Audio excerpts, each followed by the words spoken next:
Bienvenidos a este segmento de Irrimanacu y Palestra, en esta oportunidad con la doctora Emilia Bustamante. Gracias por acceder a la invitación que le he extendido para tener esta pequeña conversación.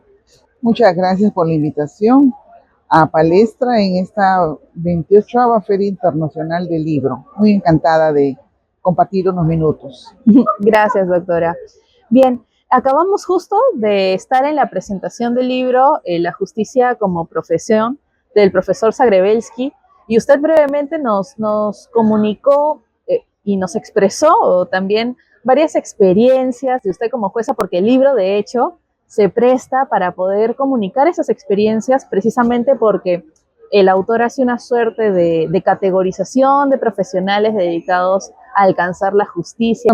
Como lo indicamos en el panel que participamos con el doctor Brandes, el doctor Marcial Rubio y el doctor Juan Monroy, el libro, si bien tiene un título, digamos, bastante jurídico, ¿no? La justicia como profesión, pero toca temas sobre diversos actores del derecho, como son los profesores de derecho, los abogados litigantes y los jueces, ¿no? Que tienen que decidir y aplicar decisiones judiciales. Y él plantea un acercamiento a estos roles que desempeñamos nosotros y cómo se nos ve también desde una perspectiva, digamos, de explicación fácil, ¿no? No es un texto jurídico con definiciones, como podrás apreciar, sino es un texto que te invita más bien a conocer un poco más qué hace un profesor de derecho, qué retos tiene un profesor de derecho, qué hace un abogado litigante, cuáles son los problemas que tiene que enfrentar en su ejercicio profesional. Y en relación a los jueces, a mí me encantó, porque como tú sabes, yo soy jueza y es importante ver el acercamiento que él hace a una tipología de los jueces, ¿no? Un juez formalista, un juez político, un juez religioso, un juez radical, ¿no? El vengador también Un juez había. vengador que quiere hacer con sus decisiones judiciales, quiere cambiar el mundo, ¿no? Y quiere convertirse en un Superman o un Robin Hood. Pero él pone, digamos, con ejemplos claros de historia, de casos reales, nos pone digamos, en una mesa todas esas diversas formas en que puede ser un juez.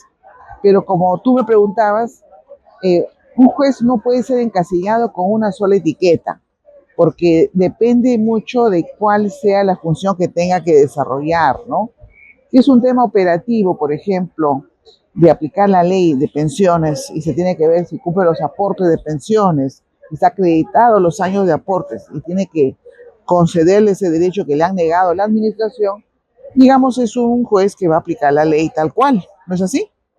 Pero si tiene que dilucidar, por ejemplo, qué pasa con una persona que tiene una creencia religiosa, se desempeña como médico, puede estar en un conflicto con su propia creencia, el que a este médico lo programen los días sábados para hacer intervenciones médicas o quirúrgicas, y ese día sábado en su religión tiene que asistir al culto, porque esa es su religión. Entonces hay una problemática diferente. Claro. Ya no estamos entre una aplicación de pensiones o años de servicio, ¿no? Sino estamos ante un problema que hay que ver, no afectarle los derechos a su creencia religiosa, pero también permitirle su derecho a trabajo al médico, ¿no? Entonces ahí se ha suscitado un problema que se llama la objeción de conciencia, ¿no? Entonces, con esos dos ejemplos límite, por ejemplo, te puedo ubicar de que la realidad de los problemas y las situaciones en que un juez se puede ver ubicado varía y es diferente, ¿no? Otro caso que llamaba la atención, por ejemplo, cuando puso en la mesa el doctor Monroy, ¿no? Casos de pleitos de desalojos entre familiares, ¿no? Como un hijo demanda el desalojo a su padre o a su madre para que se salgan de su casa, ¿no? Claro. Y entonces, cómo también hay conflictos éticos de los propios abogados, cómo asumen una defensa en esas situaciones, ¿no? Y él, por ejemplo, decía, bueno, pues que hasta lo decía gráficamente, ¿no? Le causaba náuseas enfrentarse ante ese tipo de situaciones, ¿no? Claro. Entonces, el juez, el abogado y también el profesor de Derecho tiene que pensar también en Ujú. que la teoría jurídica no puede quedar en eso, en teoría jurídica. Claro. No tenemos que ver esa teoría jurídica a qué casos en concreto se van a aplicar, Ujú. ¿no? Entonces ahí también es importante las palabras de Marcial Rubio, ¿no? Ujú. Un profesor de Derecho no puede conocer solo la teoría y Claro. ser especialista en la teoría si no conoce casos de cómo se aplica esa teoría, ¿no? Y Ujú. que la necesidad siempre de estar un profesor de Derecho actualizado para poder cumplir su función, transmitir conocimientos de nociones jurídicas que sean casos que se van a ver y que se tienen que poner en práctica esas nociones, ¿no? Entonces, como podrás ver, el libro de Zagrebreski, que es un jurista italiano que fue magistrado del Tribunal Constitucional casi 10 Ujú. años, nos llama más bien, nos motiva en un lenguaje bastante accesible a Ujú. acercarnos a cómo son los roles de estas profesiones, ¿no? Y Claro. comprender mejor esta labor que se desarrolla, sea uno profesor de derecho, sea uno abogado o también sea un juez, ¿no?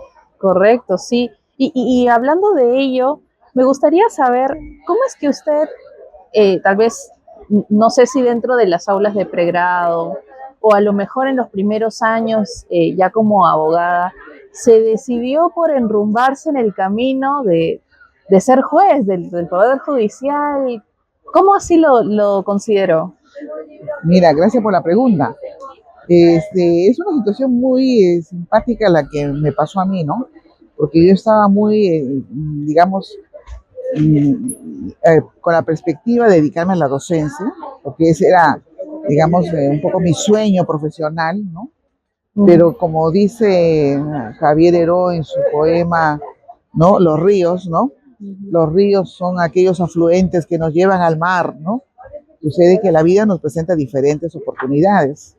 Y estando yo haciendo mis pininos en la docencia en mi alma mater, que es la Pontificia Universidad Católica del Perú, tuve la oportunidad de entrar a trabajar como asesora en la Corte Suprema, Wow. en casaciones, ¿no?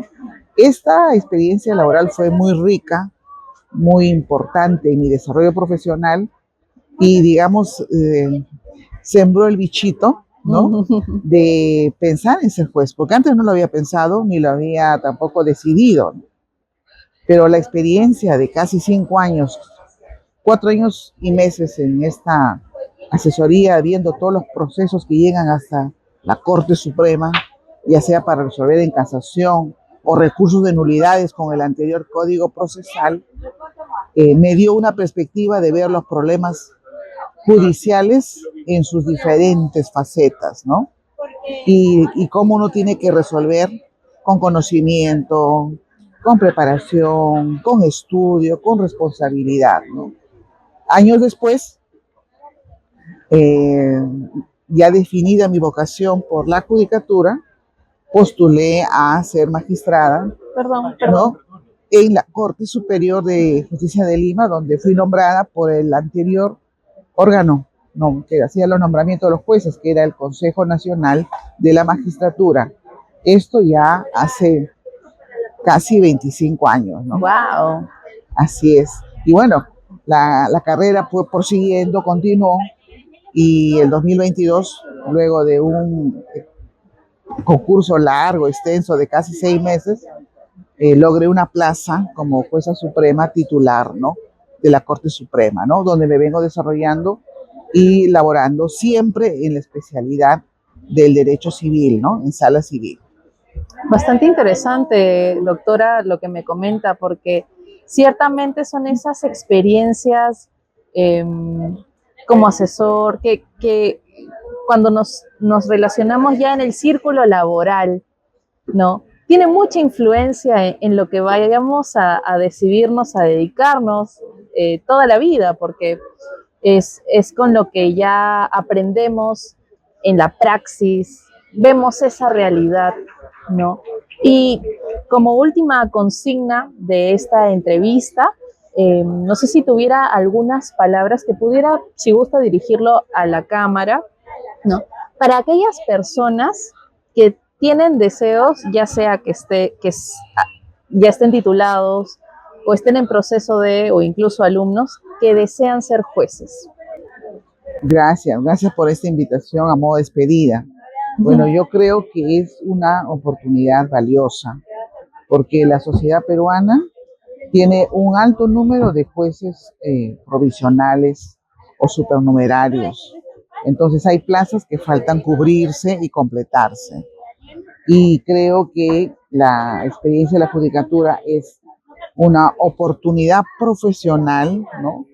Que no hay que verla como algo lejano, ni tampoco verla con displicencia, ¿no? Ni tampoco como algo deplorable que no se quiere hacer, ¿no? Todo lo contrario, yo creo que es una experiencia profesional de resolver decisiones, de tomar conocimiento de diversos problemas jurídicos, hechos, prueba y tener esa función tan noble, ¿no? Porque es una función noble el poder decidir las controversias, ¿no? Y creo que ayudaría mucho que nuevos profesionales vieran como una opción el ser jueces, ¿no? Y juezas en nuestro poder judicial.